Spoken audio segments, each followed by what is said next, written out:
Halo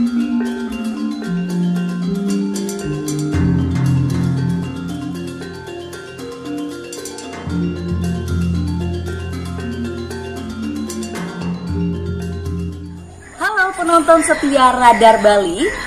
Pada acara kali ini akan dipandu oleh Kania, dan kali ini Kania tidak sendiri. Kania ditemani oleh paranormal beken di Bali, yaitu Made Bayu Gendang. Ini ada di sebelah saya.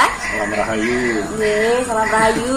Dan pada hari ini kita akan membahas fenomena-fenomena yang terjadi di Bali yang mungkin dilihat dari sisi spiritual dan ada kaitannya mungkin ya dengan COVID-19 yang saat ini masih merajalela. Oke, kalau gitu langsung aja deh kita tanya-tanya ya sama dia manggilnya nanti nih. Panggil aja Made Bayu Gendang, nama bekennya. Nama bekennya ya, orang beken dengan calon beken.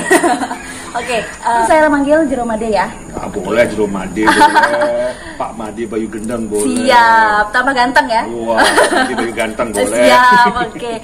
Oke, gini Jero Made, kita melihat fenomena saat ini di Bali ini kan muncul beberapa tanda-tanda, mungkin beberapa fenomena-fenomena seperti kasus-kasus yang terjadi yang menimpa salah satu personil SID Jering, dan juga mungkin baru-baru ini ramai dan viral gitu ya, khususnya untuk wilayah Bali sendiri melaporkan salah satu anggota DPD AWK Arya Widakarna. Nah itu dari sisi spiritualnya, apalagi sekarang kan masa COVID ini masih merajalela gitu ya, untuk apalagi khususnya di Bali. Apakah dari sisi spiritual ini ada kaitannya? Apakah tanda dari fenomena ini sebagai tanda bahwa COVID ini akan semakin buruk kah, atau bagaimana? Ya, jadi saya perkenalkan, nama saya Jero Made Bayu, atau kalau panggilannya Made Bayu Gendang. Di sini saya seorang praktisi ya. Jadi kita mau melihat dari sudut supranatural sedikit. Kasih sedikit lagi, artinya dalam hal ini disaksikan oleh alam mis ya.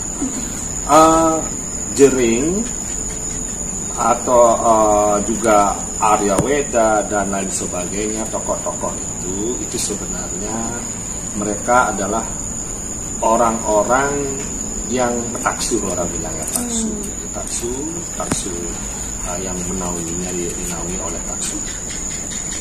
Jadi pasti ada sesuatu hubungannya dengan kondisi yang terjadi di Bali saat ini.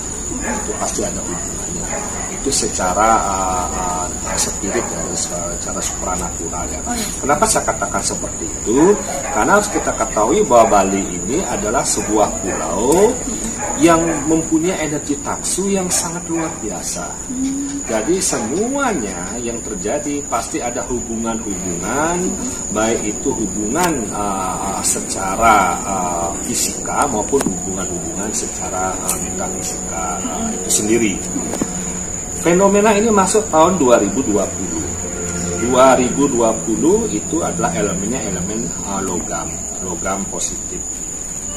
Angka twinnya angka kembar, angka twin itu 22, itu juga adalah angka sebenarnya boleh dibilang angka kepastian, tetapi bisa juga karena hasilnya dari 2 dan 2 itu adalah 242, itu kalau dari numerologi juga angka kekuatan-kekuatan atau hal-hal yang lain yang ikut mempengaruhi kehidupan masyarakat Bali. Contohnya masuknya COVID ini. Jadi masuknya COVID ini itu kan sangat parah sekali membuat ekonomi masyarakat Bali itu menjadi cukup membuat masyarakat Bali menjadi agak lumpuh ya sedikit ya. Nah, tetapi saya yakin hal ini akan bisa terselesaikan dengan baik. Kenapa? Dengan kekuatan kita bersama, jenana kita bersama, dengan pikiran-pikiran yang positif, masyarakat Bali kita akan bisa membangunnya. Kita akan bisa membangun menjadi lebih baik. Namun yang bisa membuat ini kacau atau membuat ini tambah parah adalah manusianya sendiri juga. Maksudnya begini. Jadi yang bisa membuat taksu Bali, yang bisa membuat kekacauan bagi Bali, kalau dari pihak luar agak susah. Itu hebatnya di Bali ini.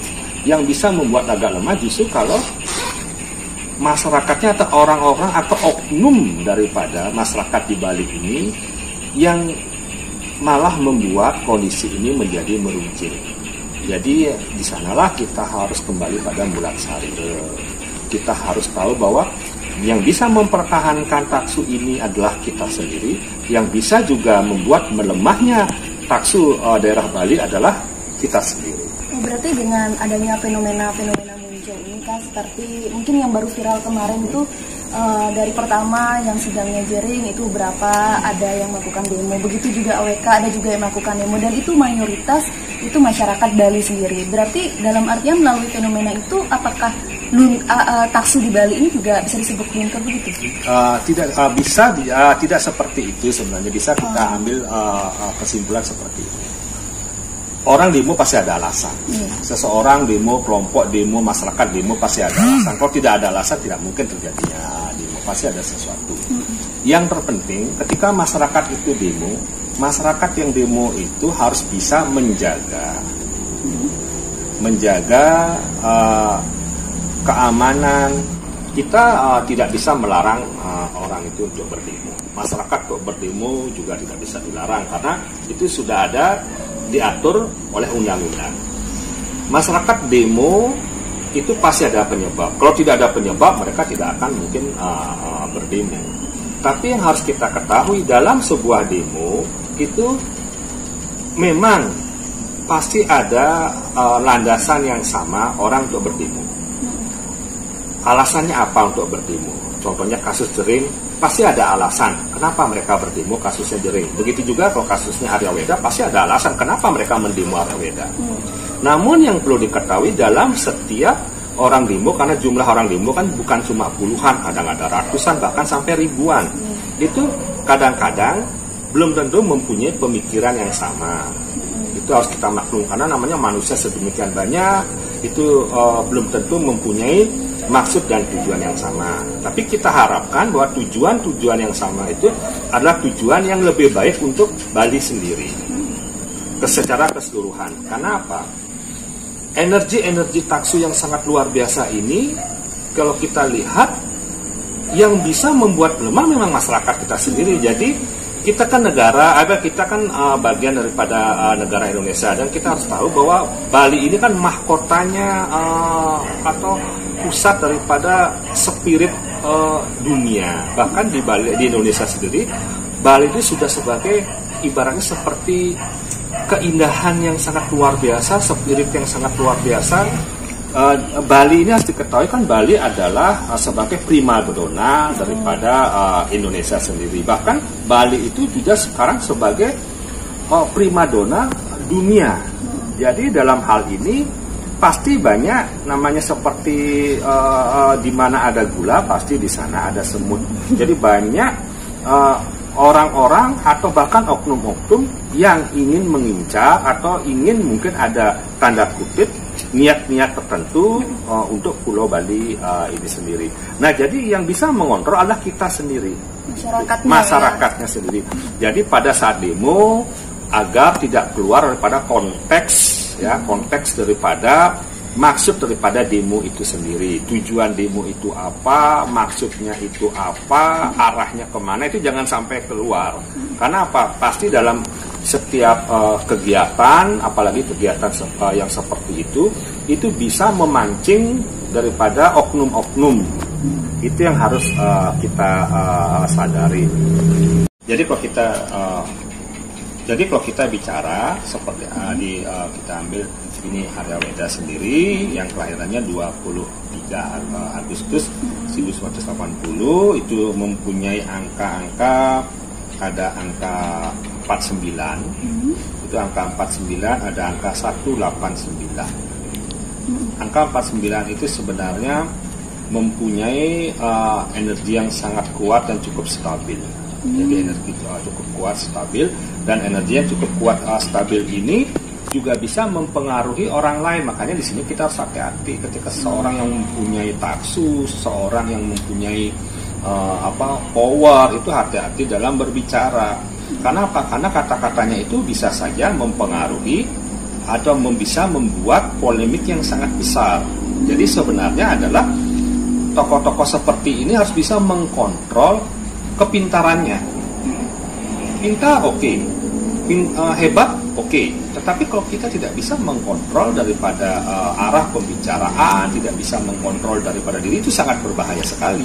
Itu ada di angka 49. Lalu di angka 18 itu adalah angka ego. Itu ada di ininya Arya Weda. Tapi sekarang apakah Arya Weda sendiri mau mengakui bahwa dirinya ego apa tidak, kan kita tidak bisa memaksakan. Tapi angka di sini ada dari angkanya prediksi Arya Weda, itu angka ego atau angka yang bisa dikatakan boleh dibilang keras dalam prinsip.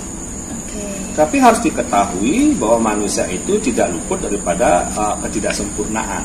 Jadi saya harapkan Arya Weda sendiri juga tidak luput dari ketidaksempurnaan. Jadi introspeksi diri. Kalau dikatakan bahwa Arya Weda salah, belum tentu Arya Weda mengakui dirinya salah. Biarpun banyak orang mengatakan dia salah, itu belum tentu. Karena apa? Di sini ada angka 81 dari kelahirannya. Angka 81 itu orang yang teguh memegang prinsip. Oke, dari angka kelahiran tadi ada angka 81. Dari 23/8/1980 memunculkan angka 81. Itu yang kembali yang seperti yang saya bilang, kontrol. Karena kadang-kadang kalau di angka 81 itu yang muncul itu angka ego. Merasa diri benar. Mau orang lain mengatakan salah, semua orang mengatakan salah, dia merasa dirinya benar. Jadi yang bisa introspeksi ya dirinya dia sendiri. Jadi Arya Weda sendiri yang bisa introspeksi.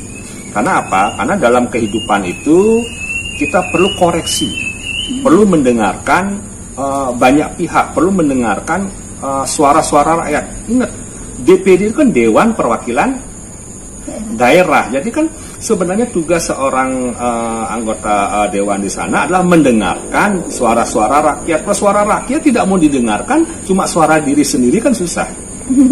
Ya kan?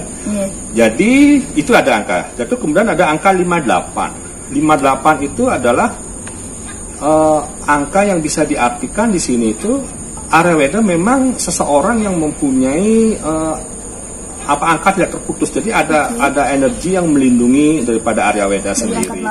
Nah, dari angka 8 dan angka 5 itu juga bisa dibilang angka bisa masuk di segala sudut. Artinya begini, Arya Weda itu seseorang yang sebenarnya mempunyai potensi yang sangat luar biasa ke depannya.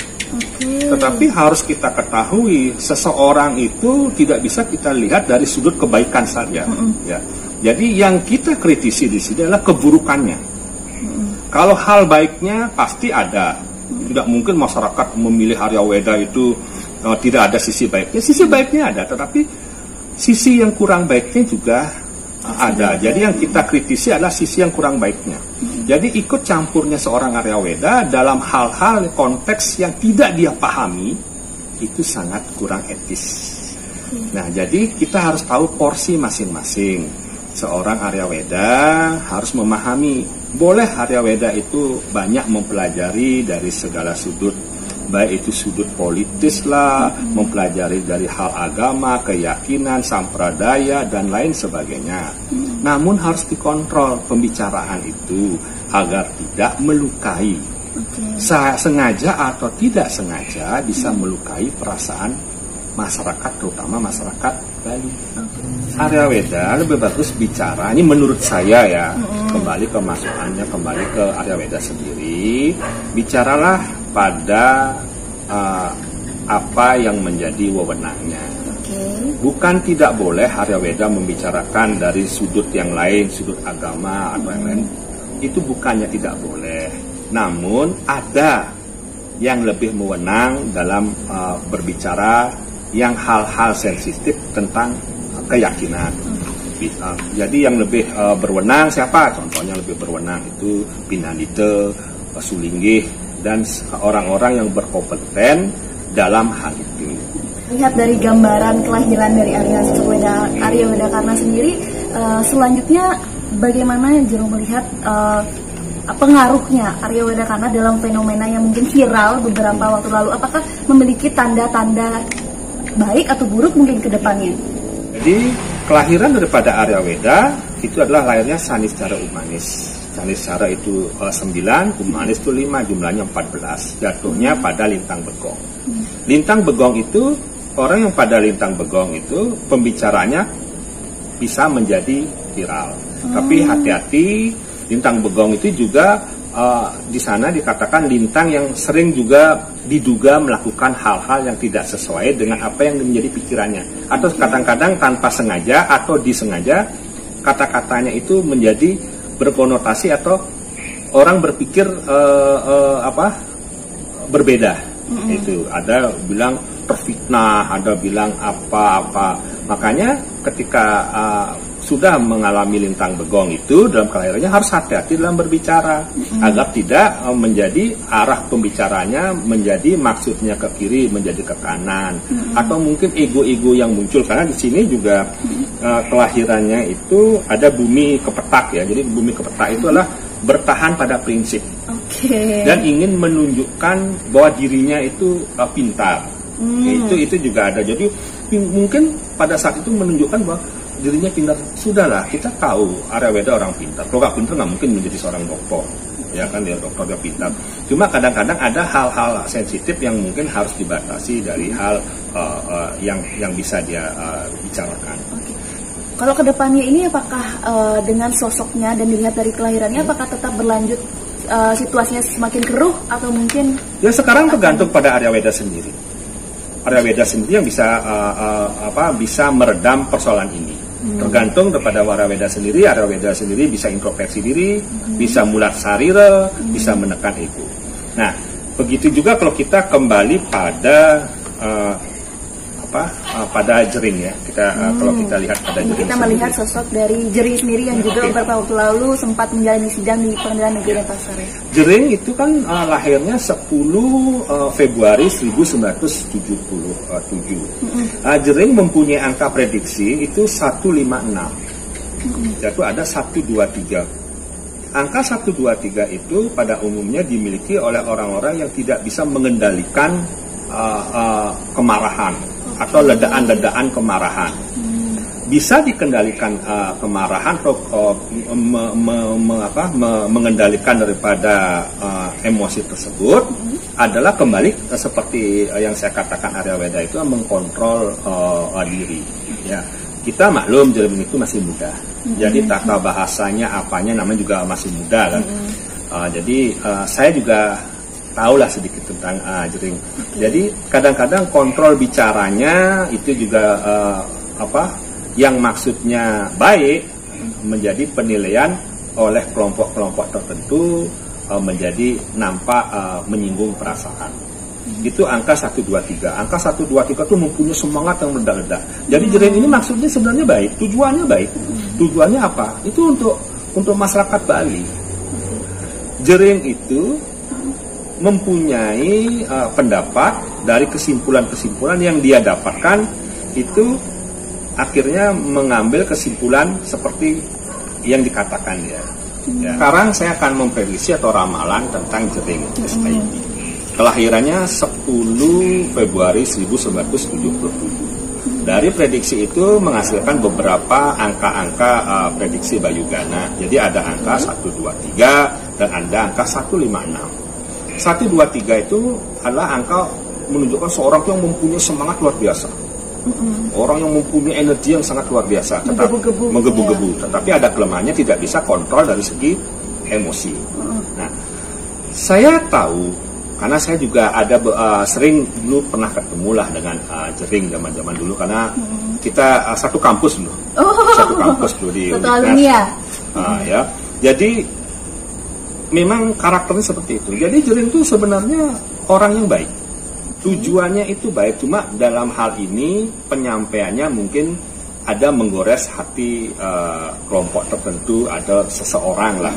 Ini yang kadang-kadang harus kita kontrol karena kadang-kadang kita terlepas, kembali lagi seperti Arya Weda tadi, terlepas kita lupa kalau kita itu adalah public figure. Jadi kata-kata kita terkadang tanpa sadar itu bisa menimbulkan polemik. Pro dan kontra di masyarakat. Ini harus kita kontrol arah pembicaraan kita. Kembali lagi saya bilang pada taksu itu. Angka 156, 1 itu sebenarnya angka maskulin ya. Angka 6 itu sebenarnya angka yang sangat luar biasa, angka materi, angka kelimpahan. Sebenarnya tahun 2020 masuk tahun 2021 adalah tahun bintangnya jering. Asalkan jering bisa mengkontrol. Jadi saya rasa persoalan sekarang selesaikan dulu. Persoalan ini selesaikan dulu. Nanti setelah kembali pada kehidupan bermasyarakat, itu sebagai bahan introspeksi ke depannya lebih baik.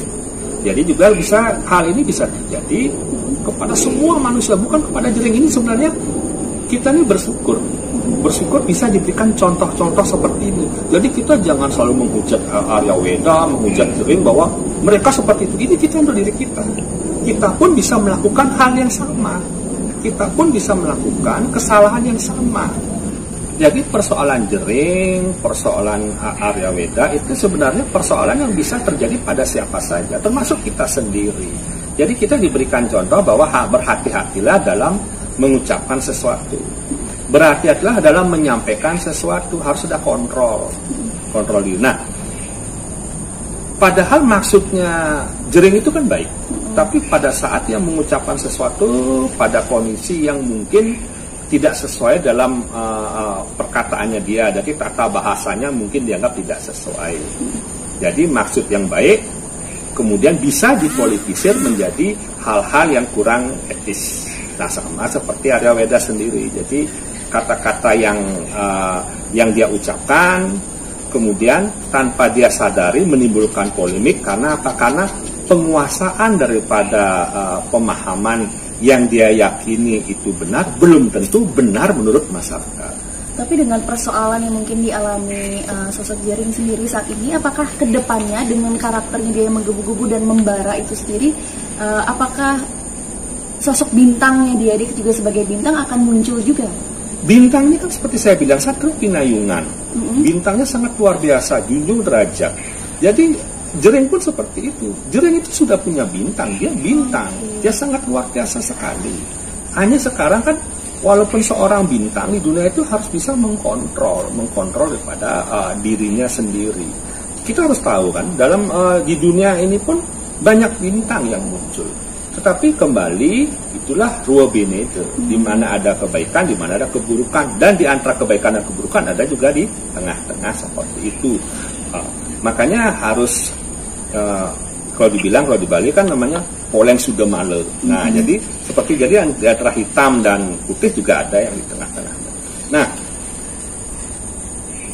si Jering sendiri itu bintangnya sangat luar biasa. Kedepannya akan menjadi tokoh yang luar biasa, hanya bisa mengkontrol daripada tata bahasa dan lain sebagainya. Jadi saya tahu Jering itu orang baik, Pak. Sangat baik. Cuma dengan gayanya ya seperti itulah itu. Tapi sesungguhnya niat hatinya tuh tulus, baik. Dengan ada persoalan dari Jering sendiri dan juga dari Arya Weda Karna sendiri yang mengundang respon luar biasa dari masyarakat Bali, mungkin kedepannya ini akan melihat seperti apa gitu? Ya. Sebenarnya ini fenomena yang sangat unik ya. Kenapa kok Bali tahun 2020 ini mengalami banyak cobaan-cobaan yang sangat luar biasa. Bukan cuma satu cobaan. Kasusnya Jering itu menimbulkan gejolak. Kasusnya Arya Weda juga menimbulkan gejolak. Kasus daripada Sampradaya juga menimbulkan gejolak. Dan itu menumpuk dengan kasus pandemi daripada COVID. Ini ada apa? Ada apa? Nah, sekarang bagi kita, masyarakat Bali, terutama masyarakat Hindu Bali, kita jangan sampai melepas, atau jangan sampai kita meniadakan, atau jangan sampai kita tidak melakukan hal-hal yang berhubungan dengan ide Sang Hyang Pramekawi, ide Sang Hyang Widi, ide Betara Lelangit. Ya, jadi kita jangan sampai melupakan leluhur kita. Leluhur kita yang ada di Bali, sudah tuh upekara yang berhubungan dengan ritual-ritual masyarakat Bali itu jangan sampai dihilangkan. Jangan sampai dihilangkan. Oke, sekarang sedang ada COVID. Dengan itu tidak ada batasan-batasan orang berkumpul. Ya sekarang jangan sampai batasan-batasan orang berkumpul itu menjadi halangan bagi orang melakukan ritual.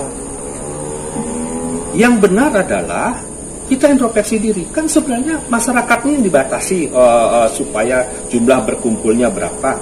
Kenapa kita tidak masyarakatnya yang harus introspeksi diri? Jangan kemudian gara-gara itu ritual upekaranya yang ditiadakan. Saya tidak setuju. Tapi apakah perkataan saya itu adalah termasuk kebenaran atau tidak, ya kembali masyarakat yang menilai. Berarti seharusnya apa yang mungkin masyarakat Bali bisa lakukan? Ya sebenarnya upekara, ritual-ritual tetap dilaksanakan, cuma dengan batasan-batasan. Contohnya dalam suatu ruangan tempat ibadah atau upekara, contohnya pura atau tempat lain, tetap lakukan ritual tersebut. Cuma mungkin dibatasi dengan tokoh-tokoh tertentu, dibatasi dengan pemucu. Bisa jadi kalau umpamanya di pura itu mangku pemucu dengan pemangku-pemangku dan jan bangulnya, atau beberapa perjuru desa atau apa. Yang penting upekara itu tetap dilaksanakan, karena itu adalah salah satu kunci hubungan kita dengan Tuhan Yang Maha Kuasa, Ida Sang Yang Tama Kawi. Itulah juga salah satu teknik atau cara menjaga taksu Bali ini tetap terjaga. Terakhir ini, 2020 akan segera berakhir dan kita akan siap-siap menyapa 2021. Nah, apakah ada pesan mungkin bisa disampaikan dengan pelajaran-pelajaran kemarin, apalagi di masa seperti sulit ini, itu seperti apa, Jok? Ya, sekarang kita mau masuk peralihan. Jadi November, Desember memasuki Januari tahun 2021. Ini adalah dari sasih kelima masuk sasih keenam. Sasih kelima masuk ke sasih keenam perlu diwaspadai, tetapi tidak harus ditakuti. Kenapa? Karena sasih keenam ini memang sasih yang boleh dibilang pancaroba, mulai ada peralihan. Dan tuh di sini juga masuk sasih keenam tuh banyak hal-hal yang sebenarnya hal yang bisa diwaspadai, contohnya orang saling mencurigai lah, kondisi-kondisi masyarakatnya memanas dan lain sebagainya. Jadi pada sasih keenam ini kita harus mulai kontrol diri. Kontrol diri itu masuk sampai Desember 2020, lalu pada 2021 itu baru pada 23 Januari itu baru mulai masuk sasih kepitu. Jadi Desember memasuki Januari itu, atau dari November sekarang itu sudah mulai kita bisa kontrol agar hal-hal yang besar ini bisa diredam dan menjadi dingin. Karena kenapa? Karena alam ini sedang bergerak. Alam ini kan bergerak menyesuaikan dengan hitungan-hitungan rotasi alam, rotasi bumi. Nah, di sini yang bisa saya katakan, perubahan karakter manusia, perubahan alam berdasarkan sasih itu sangat mempengaruhi. Cara mengatasinya adalah kembali pada mulat sarira, kembali pada diri sendiri, introspeksi diri, dan kita harus tahu bahwa apa yang kita lakukan jangan mengejar viral. Apa yang kita lakukan jangan mengejar sensasi. Tapi ingatlah, kita adalah satu kesatuan masyarakat Bali. Kenapa? Apa yang kita perbuat, kalau Anda ingin viral, Anda ingin apa, lakukan untuk diri sendiri. Tapi ketika kita berbicara sampai menyentuh masyarakat luas, itu hati-hati. Bisa menimbulkan polemik-polemik, apalagi mereka-mereka itu adalah